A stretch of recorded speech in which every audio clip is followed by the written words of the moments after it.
저는 직업적으로 IT 업계에 거의 20년 가까이 일을 하고 있어서 주로 컴퓨터 앞에서 일을 하게 되는데, 일을 하다 보면 예를 들어서 어떤 자료를 만들어야 된다. 그러면은 자료를 만들기 위해서 뭐 파워포인트나 워드 같은 프로그램을 띄워놓고, 동시에 웹브라우저를 하나 띄워놓고, 그래서 자료 만들기 위해서 필요한 다른 내용들을 뭐 검색해 본다든가 하면서, 다른 한편으로는 뭐 트위터나 인스타그램 같은 소셜미디어 서비스에 접속해서 그걸 보면서, 동시에 뭐 예를 들어 가족 누군가의 생일이 있어서 생일 선물을 사야 한다. 그럼 또 그걸 검색하면서 하는 거를 이제 소위 말하는 멀티태스킹으로 그냥 하루를 거의 꽉 채워서 보내는 뭐 그런 패턴을 보였었는데, 이조차도 진단받기 전에는 ADHD 증상일 거라고 뭐 예상해보지 못했으나, 진단을 받고 생각해보니 너무 당연하고 전형적인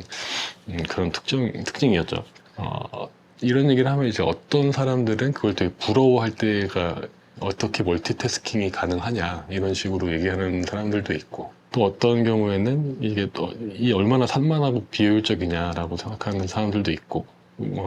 그리고 저 스스로도 나는 그렇게 동시에 여러 개 신경 쓰면서 할 수 있으니까 그게 내 장점이야라고 생각할 때도 있지만, 또 다른 때는 집중해서 빨리 이걸 해야 되는데 자꾸 다른 거에 정신 팔려서 결국에는 그 원래 가장 중요하게 해야 되는 일의 완성이 늦어지는 문제가 생기기도 하니까, 저 스스로도 장점이냐 단점이냐가 좀 불명확할 때가 있죠. 근데 사실 어떻게 생각해보면 이 장점과 단점이라는 것 자체가 되게 자의적이고, 그리고 누가 평가하느냐에 따라서, 또는 같은 사람이 평가를 하더라도 맥락이나 상황에 따라서 너무 바뀔 수 있는 거라서, 사실 절대적인 장점이나 단점이라는 게 생각해보면 뭐 구분하기 되게 어려운 예인 것 같기도 합니다. 이제 오늘 소개드릴 내용은 마침 그런 면에서 일반적인 통념을 약간 벗어나는 좀 흥미로운 내용들이 있어서 준비를 해봤습니다. 네, 첫 번째 내용은 2025년 10월 정도에 발표된 논문인데요. 성인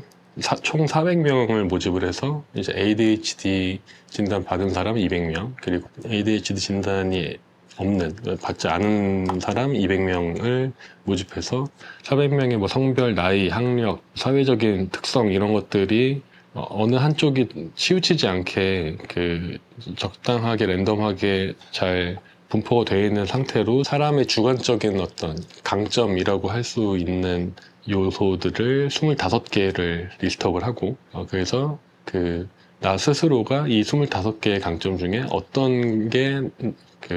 나의 강점이다를 이제 1점에서 7점까지 평가하도록 한 그런 설문 방식의 조사입니다. 이 결과가 되게 재밌는 게, 일단 첫 번째로 가장 중요한 내용은 ADHD인들의 특성이라고 불리는 것들이 상당히 포함되어 있는 그 10개에 대해서는 ADHD 환자들이 내 강점이라고 생각한다 라고 답변하는 경향이 유의미하게 나타났다. 이어서 재미있는 부분은 나머지 15개 중에 끈기라는 항목에 대해서만 비환자들이 조금 높게 평가하는 경향이 보이긴 했으나, 이게 통계적으로 아주 유의미하다고 보기엔 어려운 정도의 차이였고, 나머지 14개, 공감, 에너지, 열정, 유연성, 발언력 등등인데, 나머지 14개에 대해서는 비환자라고 해서 환자에 비해서 더 높게 평가하지 않았다. 이렇게 들으면 조금 헷갈리는데, 그러니까 이거는 좀 제가 무리해서 해석하는 걸 수 있겠지만, ADHD 환자들이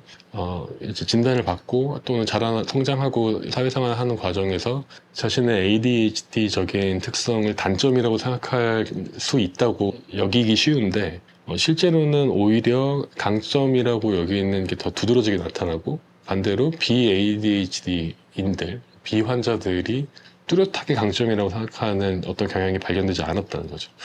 그냥 통념적으로 ADHD 환자들이 본인 특성을 좀 단점으로 여기지는 않을까라고 생각하는 것이, 어쨌든 적어도 이 연구에서는 눈에 띄게 드러나지 않았다. 뭐 그런 내용이었습니다. 그리고 두 번째 연구도 재밌는 내용인데, 이 연구는 대학생 중에서 ADHD 진단을 받은 대학생들을 대상으로 조사를 한 내용이고요. 조사 방식은 첫 번째랑은 좀 다르게 면접을 통해서 내용을 좀 풀어서 확인한 내용들인데, 진단을 받은 대학생들이 어떤 방식의 지원을 더 선호하는가에 대한 조사였고, 여러 가지 방식들 중에서 그 선호도가 높게 드러난 지원 방식이 행동적인 지원 방식입니다. 내가 나 스스로가 이 문제를 해결할 수 있도록 도와달라. 그런 방식의 유의미하게 높은 선호도가 나타났다고 합니다. 결과의 또 다른 일부는 다른 요인들에 비해서 이 정서적인 지원에 대한 선호도가 좀 낮은 편이었다.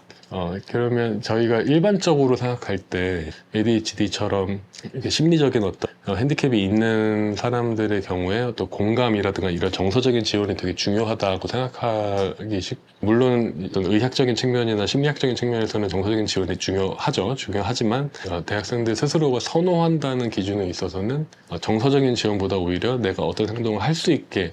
내가 해내는 데 도움을 주는 쪽을 선호한다는 점이 이 연구의 주된 이제 뭐 결과라고 할 수 있겠고요. 앞서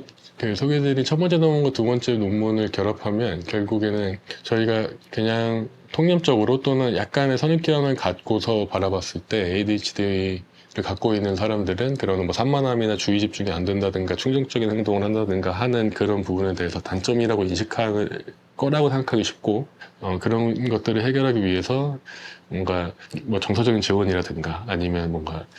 다른 사람들이 더 이해할 수 있게 도와준다든가 하는 것을 선호할 수 있겠다는 생각을 할 수 있지만, 이 두 논문의 연구 결과에 따르면 ADHD인들이 자신의 특성을 강점으로 인지하고 있는 비중이 꽤 높고, 그리고